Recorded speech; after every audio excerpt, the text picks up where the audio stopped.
This video is about Quickbeam, which is a preprocessor to Latex Beamer. Okay, so I'll talk about the purpose. I'll go through the basics of how to use uh, uh, Quickbeam and how to install and invoke it as well. Topic 1. Purpose. It allows the easy creation of presentations, and the syntax is much simpler than that of Latex Beamer itself.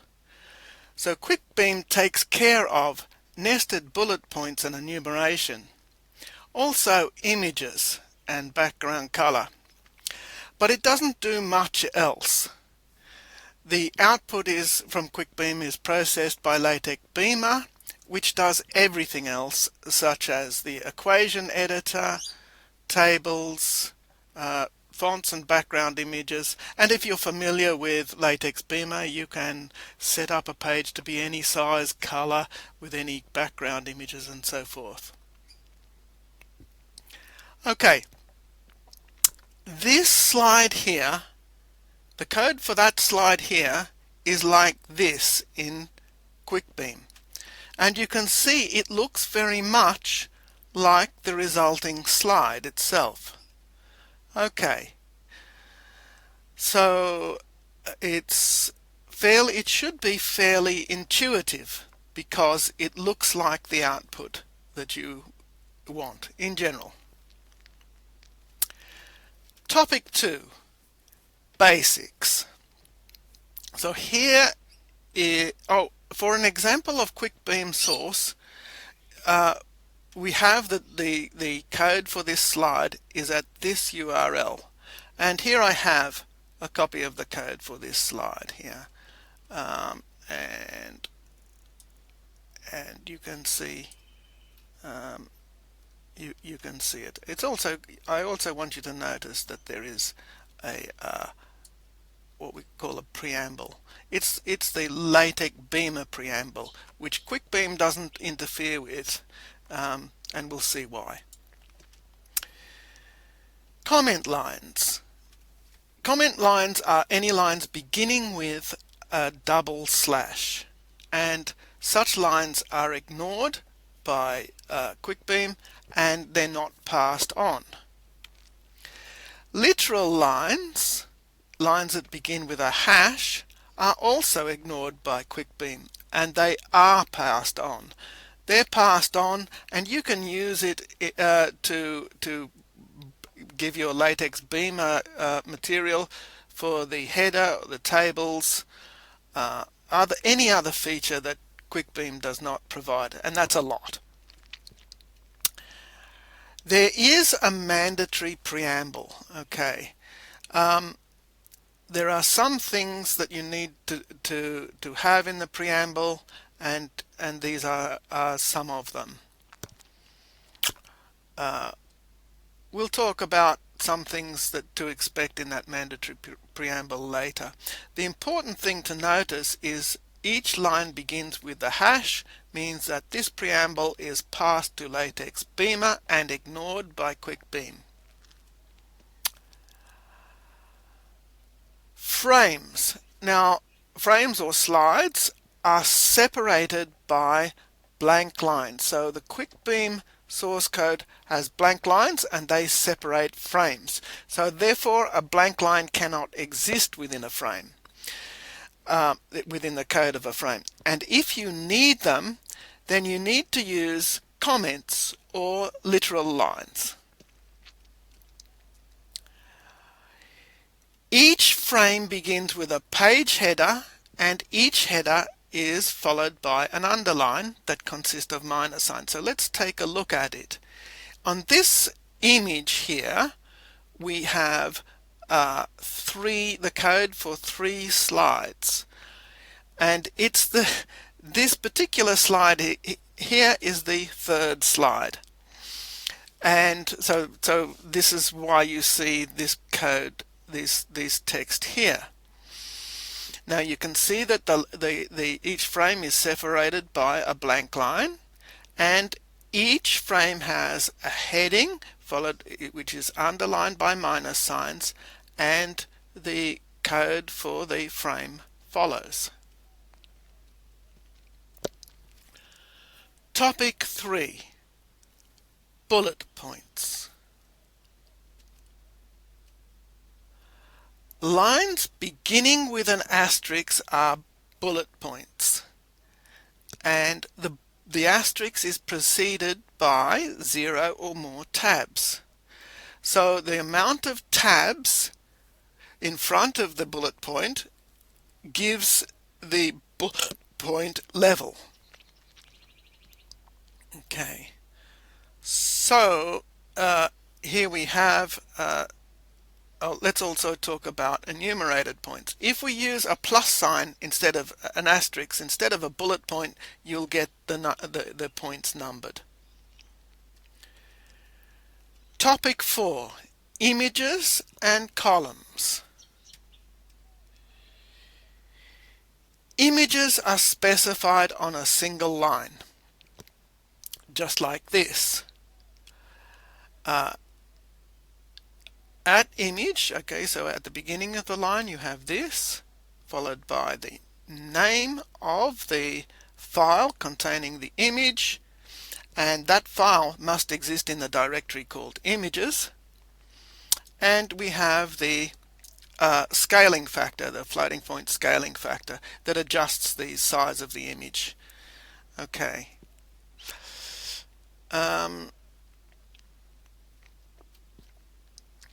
So let's have an example of this one.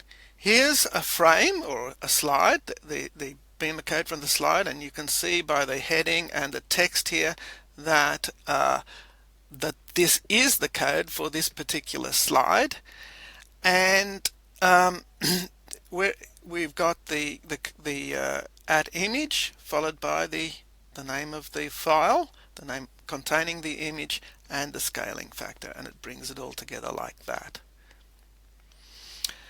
If you want images to the left and the text on the right, then you could use column, but there is a lovely shorthand that works like this. You just say at image, you give the size of the column, you give the name of the image, and the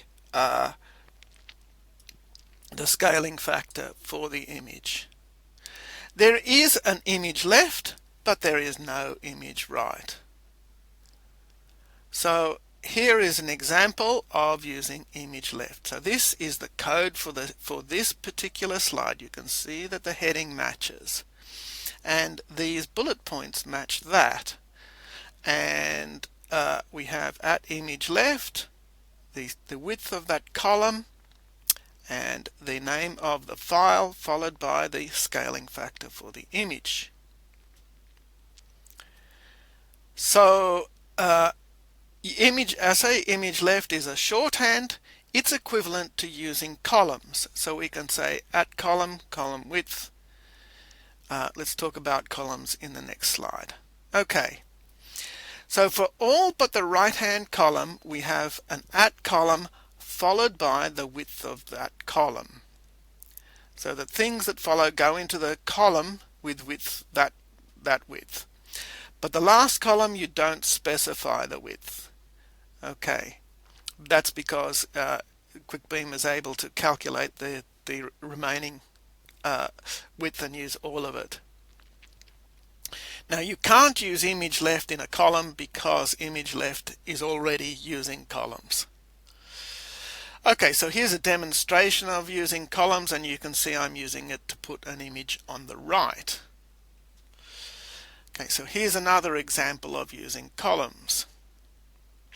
And the code for those columns is here in this image. So this is the code for the previous slide. You can see so demonstration of the use of columns, that's that text there. At column 0.3, so it says this is the width of that column. These things go in the column, then the next column as per the previous column, and then the last column we don't put the column width. Topic 5. Closing. At close will close or terminate most things, but not the frame itself. So that includes, it will close list items, lists, or columns. And you only need one at close to close everything. There is also a close lists, and if you're within a column and you want to close the lists but you don't want to close the columns itself, then you can use close lists. Now, it's normally not necessary to use at close or close lists. Normally, typically on a page, when you specify another frame, all of those things are automatically closed. So you tend not to use them, but sometimes you have to use them. Topic 6, background color and topic slides. So here we have a way of defining the color for this slide. You'll notice that this slide, like the previous slide, has a certain color in the background, and you can define it in the preamble. Notice that this is defined, it's got a hash in front of the line, which tells you that this is given straight to Latex Beamer, and a Quickbeam totally ignores this line, but it tells Latex that this is an example color and these are the parameters for the color.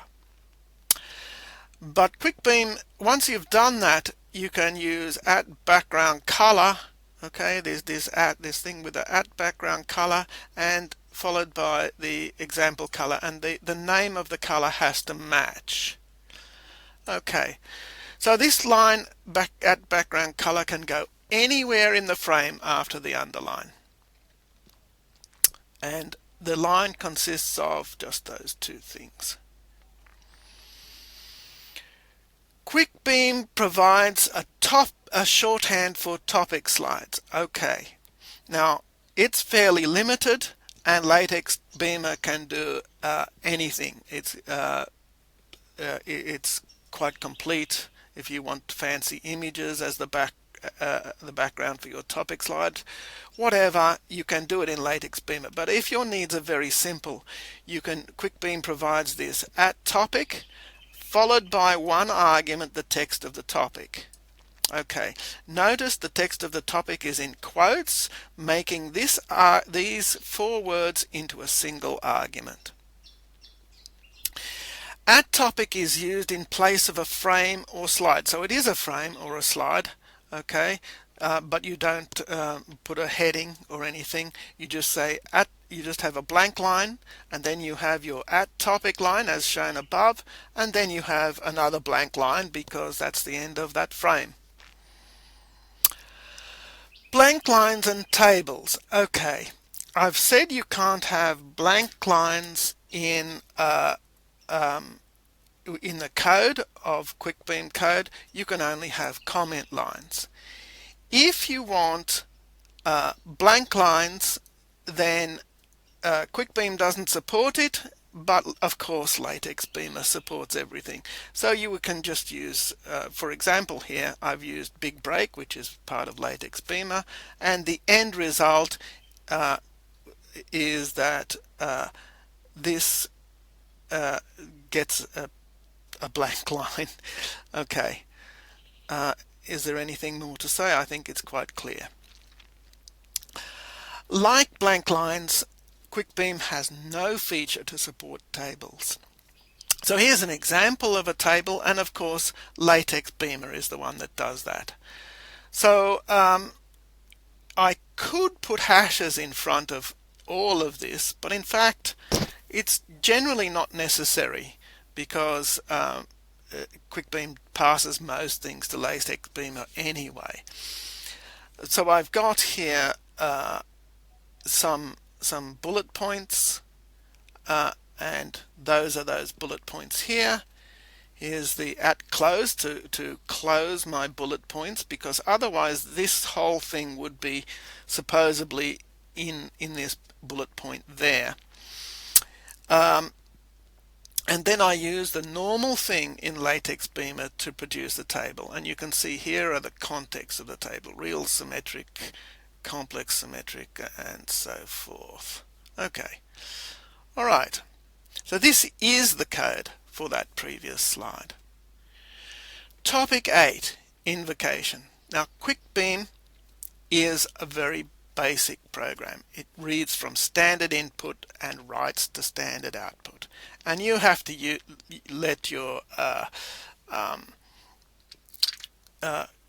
whatever you're using to compile, you need to direct the standard input and the standard output. Actually, you can give it an argument and tell Quickbeam the arguments, but it's not necessary. Okay. So you can discover what arguments are available by saying Quickbeam ---- help. Topic 9. Obtaining and compiling. So if you want to obtain Quickbeam for Windows, you can use a ready compiled executable. And here is the URL for the ready compiled executable. You might want to check that it's not corrupted, either accidentally or maliciously, and there is a SHA-256 checksum, and you can find it in the readme.txt at the following URL. And you can also build it just as you can build it on Linux. So using MSys2, here's a link to show you how to use MSys2. Now, on Linux, if you want to build it, you need to get it from the repository here. You would use git clone to get that. And it requires a CSC netlib library, so you have to build a netlib library first. And further instructions on how to do that are here. Okay, I hope you find that this video has been helpful.